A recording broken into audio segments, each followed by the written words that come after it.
Hey guys, Kevin here. I wanted to talk to you today about a game that I played recently called Dear Esther.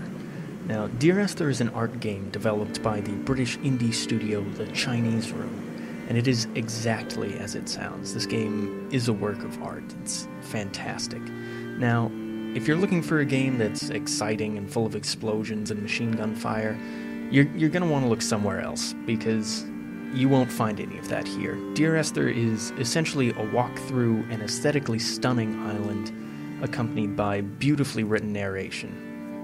The exposition in the game is seemingly vague, there's no discernible plot, but that really doesn't matter. What you get is a history pieced together by snippets of tales from unknown people, never really elaborated on, but there is this big sense of gravity and importance. So, you're accompanied on this journey only by the narrator's infrequent voice, the sound of the wind and the waves, and a beautifully composed soundtrack. The haunting orchestral sounds, they really just pull you down into this somber, eerie landscape, a cold, vacant island where the only signs of life are your footsteps and the hollowed-out husks of buildings long deserted. Shipwrecks dot the shores, fishing boats and cargo ships alike, cast against the jagged, rocky coast. Fence posts line the half-overgrown pathways that wind around the island, and the sense of solitude is immense. The game itself promotes an exploration. While limited in its availability, it is powerful and compelling, and while the way forward may sometimes be a little bit hard to see, there's always a feeling of being inexorably sucked deeper into the parts of the island, whether by the droning blink of a radio tower or by the curiosity of what lies upon the other side of a ridge. This is a game where death is greeted by a black screen, a swirling noise, and the soft whisper of the words, "Come back." Now, I've only played half the game so far, but I felt it necessary to highlight this game and its dramatic, commanding presence. I can't push this game enough. It is fantastic.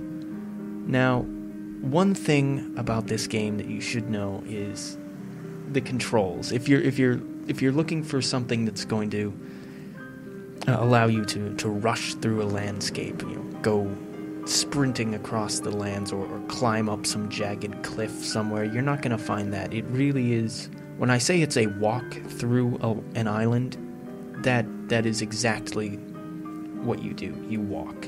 And it is sort of slow and plodding, but you never get this sense of, oh, I don't want to be here anymore. I need to get to the next place immediately. If you just allow yourself to take it all in, everything that you see, and look, really just stop and look around. It's one of the most beautiful games that I've ever played. Just watch the clouds pass across the sun and watching the waves crash against the shores. It's fantastic.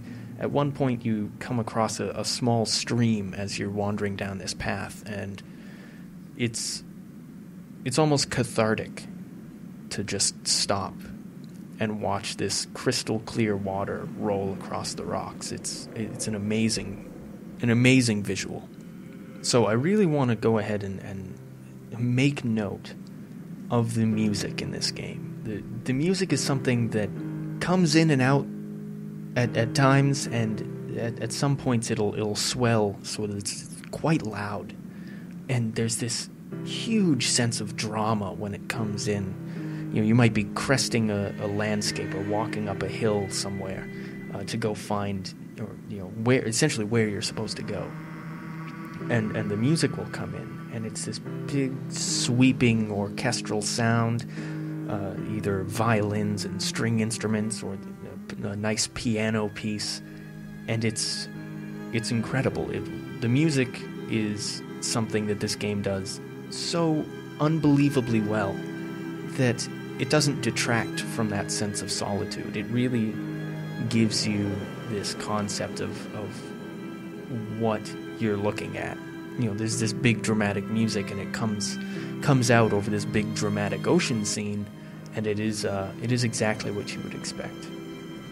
Now, in the video, I've been walking through Chapter 1 and Chapter 2. The chapters are very short.